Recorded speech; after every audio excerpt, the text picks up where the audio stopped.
حضرت ابو ہریرہ رضی اللہ عنہ سے روایت ہے، انہوں نے کہا، عرض کیا گیا، اے اللہ کے رسول، میں کس سے نیکی کروں؟ آپ نے فرمایا، اپنی ماں سے۔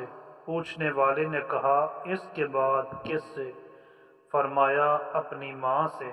اس نے کہا، اس کے بعد کس سے؟ فرمایا، اپنے باپ سے۔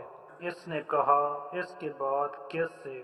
فرمایا، جو زیادہ قریبی تعلق رکھتا ہو، پھر جو اس کے بعد زیادہ قریبی ہو۔